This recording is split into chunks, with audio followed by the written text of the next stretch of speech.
నేను ఈ ఐతనగర్లు ఎందుకుంటున్నానంటే మా కులానికి చెందిన వాళ్ళు ఉన్నారని భరోసాతో నేను ఉంటున్నాను. నా భర్త పడుతుంది పోలీస్ స్టేషన్లో వర్క్ చేస్తున్నారు. నా భర్త ఇంటి బయలుదేరే క్రమంలో సమయంలో రౌడీ షీటలు దాడి చేసి మారునాయుధాలతో చంపబోయారు.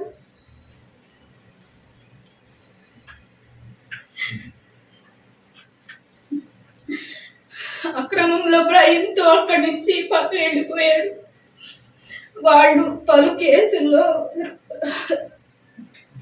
నేరస్తులని తెలిసింది. ఆ రోజు దళిత సంఘాలు, రాజకీయ నాయకులు ఏమైపోయారు. మా ఆయనకి ఏమైనా జరిగితే మేము, మా పిల్లలు ఏమైపోయారు. నా భర్త ప్రాణాలు దక్కడం నాపై చూపింది దయతో నేను భావిస్తున్నాను.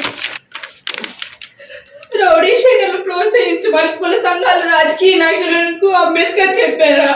Rowdy sheet